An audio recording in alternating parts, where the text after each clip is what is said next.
G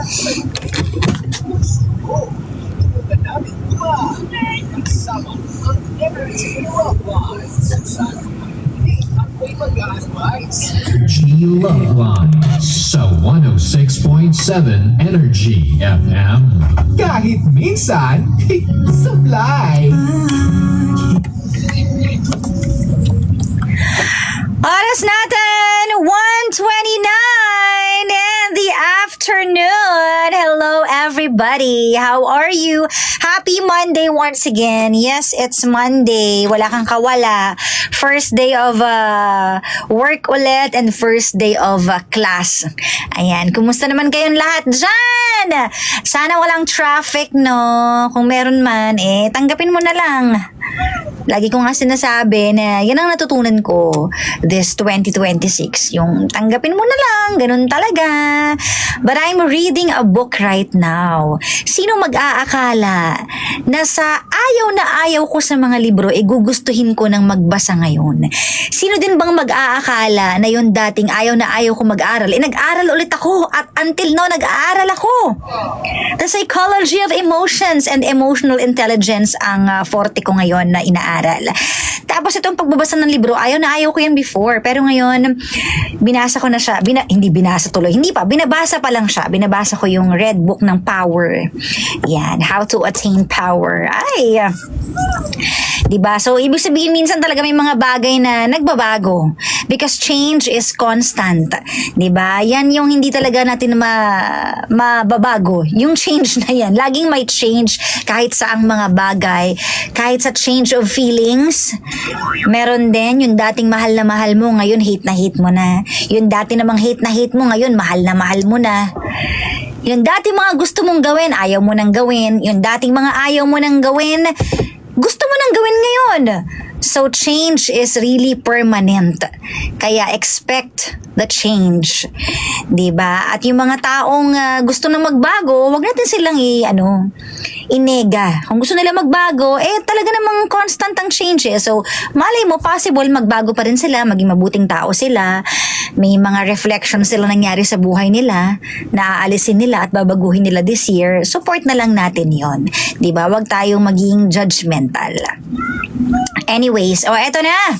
Kasama mo na ako, nag-iisang chicks ng radyo, si Gandang Kara, hanggang mamaya po tayong 3:00 magkakasama.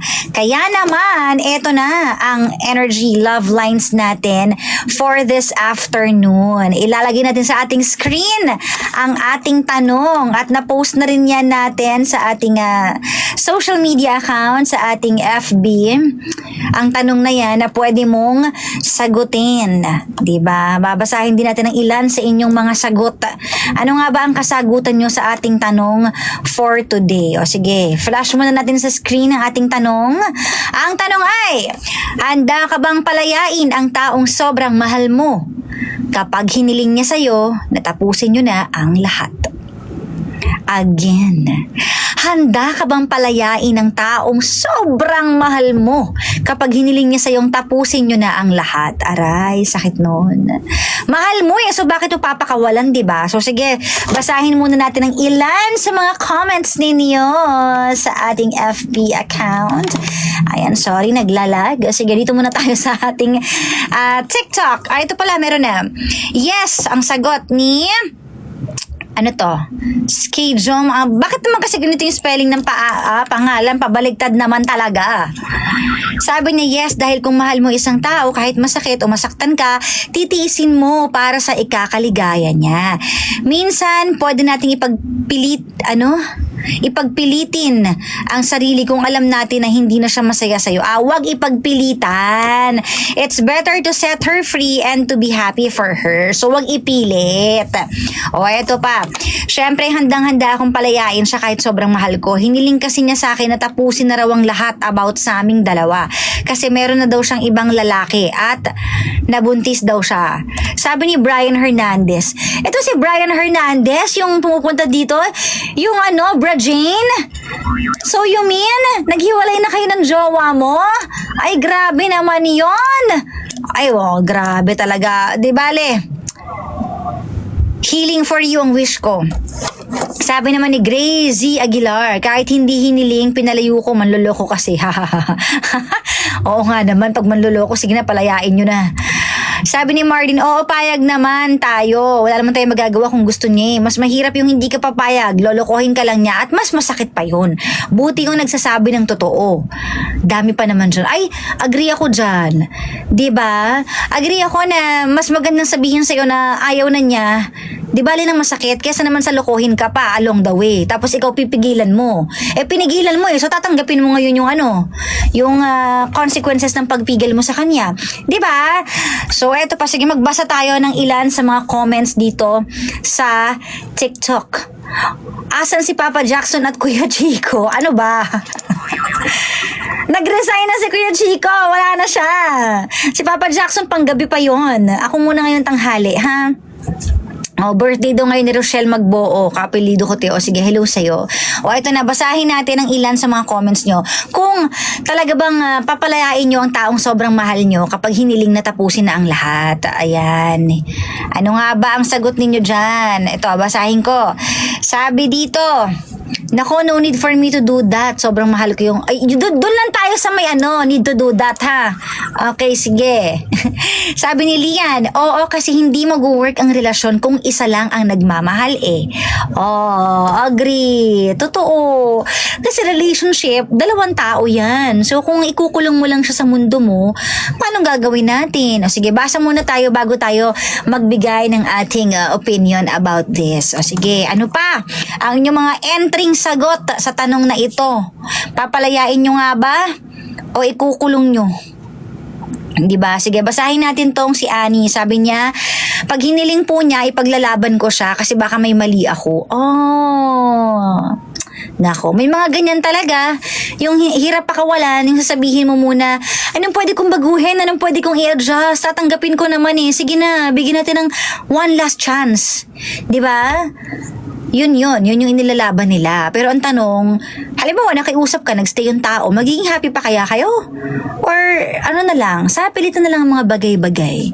Diba? Hirap na kumilos ng ganun kung kumikilos ka just because para lang ma-maintain yung relationship nyo or para ma-prolong or para, alam nyo yun, yung para hindi ka lang malungkot, iniisip mo lang sarili mo.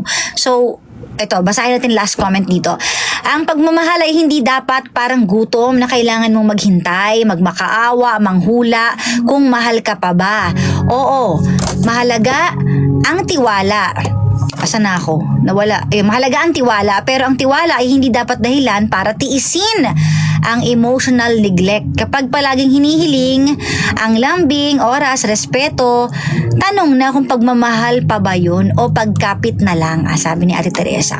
Magkaiba yun Sa relasyon, magkaiba yung pagmamahal kaya ka nagsistay at magkaiba rin yung maintenance na lang na kumakapit ka na lang kaya ka nagsistay. So ang tanong, bakit ka nagsistay sa isang relasyon na hindi ka na happy? Diba? At kung ayaw na ng partner mo. Pag hiniling ng partner mo na ayaw niya na, ang tanong, papalayain mo ba o i-hold mo siya? Diba? Parang sa pagre-resign yan, halimbawa, nagpaalam sa'yo, boss, di ko na kaya, di na ako happy, magre-resign na ako. Diba? May counter offer dyan yung boss. Bakit hindi ka na masaya? Tatanungin mo muna lahat. Ngayon, pag di naman talaga masaya, papakawalan mo Hindi mo pipilitin, diba? Kasi pag pinilit mo yan mag-work, para na lang siyang robot nun. So, papakawalan mo talaga. Diba? Ganon din sa relasyon kung minsan. Kung minsan hindi ko sinabing parehong-pareho. Syempre, magkaiba pa rin yan. Relationship sa personal matter at relationship sa sa trabaho. Pero almost ganon na rin yun. Kasi nahahaluan na rin yan ng personal yung happiness mo, diba? So, kung sa relasyon, sinabi sa'yo ng partner mo na hindi na ako masaya hindi na kita mahal. Anong gagawin mo? Diba? Sabihin mo ba na, sige na, pinapalaya ka na? Yung iba, hindi agad-agad. Siyempre, sasabihin mo na, ano din bang kulang sa akin? Ano nagawa ko? Pero minsan, kahit i-explain sa'yo na kasi may pagkukulang ka sa ganto, sa ganyan, minsan may mga bagay na hindi na talaga maaayos Kasi it's too late. Kaya nga sinasabi na relationships are hard work. Habang nasa relasyon kayo, ayusin nyo na. Kung may problema yung partner ninyo at gusto magsabi sa inyo ng nararamdaman, pakinggan nyo. Kapag sinabing, alam mo masama yung loob ko sa ganyan, pag-usapan nyo. Kasi yung mga bagay na hindi napapag-usapan, lumulobo yan, lumalaki yan. Tapos ang ending, dumarating tayo sa puntong ayaw mo na. Kasi punong-puno na yung timba, umapaw na bahana. Saka mo pa i-arrest the situation kapag bahana? Dapat hindi. Bago umapaw yung timba, asikasuhin nyo, pag-usapan nyo kung paano tatanggalin yung mga tubig dyan. So, ganoon din sa relasyon. Ayusin nyo before it's too late. Kasi kapag it's too late na, mahirap na. Pag nagpaalam sa yung partner mo na ayoko na, kahit sabihin mong, sige pa, one last chance, magbabago ako. Kung pagod na yung tao, anong gagawin mo? Wala ka ng choice kundi palayain na lang siya. Or else, kung ipipilit nyo yung ituloy, kawawa kayo pareho kasi ikaw nasasaktan ka dahil nakikita mo napipilitan lang siya sa'yo, tapos yung partner mo alam mong hindi na masaya, ano pang happiness na makukuha nyo sa relasyon nun? Wala na. So, gawa ng aksyon before it's too late. What a hugot for this Monday afternoon, 'di ba? Anyways, siya, sige na, magpapaalam na tayo. Sana may natutunan kayo. Hanggang mamayang 3:00 pa tayo. Pwede kang tumawag sa ating hot stories 8721-2429 or 7001-7949 or mag-message ka lang sa messenger natin sa FB. That's Energy FM 106.7. In the meantime, music muna tayo. Panggawag mo sabihing radyo, sabihin mo Energy.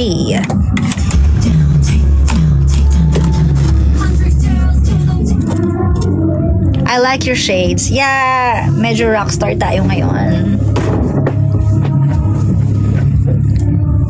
This is my outfit for today. Okay ba, guys? Suot ko yung bigay na pantalon sa akin. Kakain muna ako, guys. Mamaya na ulit. Bye!